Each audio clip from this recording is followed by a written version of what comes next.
Salutare fan Lego Ninjago! Seturile de care vreau să vă vorbesc astăzi sunt 71866 sau Ninja Character Display și 30723 mașina lui Cole. Primul va fi super, va costa 210 lei, va avea 447 de piese și 8 minifigurine, iar polybag-ul cu mașina lui Cole, acesta va fi undeva la 25 de lei, cred. Va avea 39 de piese și o minifigurină, fiind vorba chiar de Cole, care din păcate nu va fi exclusiv pentru că se repetă și în celălalt set. Primul, 71866, apare și pe site-ul oficial LEGO și puteți face precomandă chiar de pe acum. Eu momentan nu mă grăbesc, dar știu că îl voi cumpăra, poate chiar de mai multe ori, iar când voi pune mâna pe el, abia aștept să-l construiesc și să vă pot oferi părerea.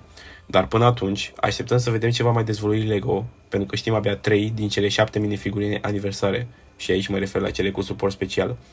Recent am înțeles că opțiunea Build a Minifigure, sau BAM, din magazinele certificate LEGO va avea și o serie de minifigurine bazate pe câteva personaje chiar din Ninjago. Eu unul sper să apară și la noi chiar din 1 ianuarie. Va fi o serie BAM similară cu cea din 2023, odată cu lansarea seriei Dragon Rising, dacă nu mă înșel.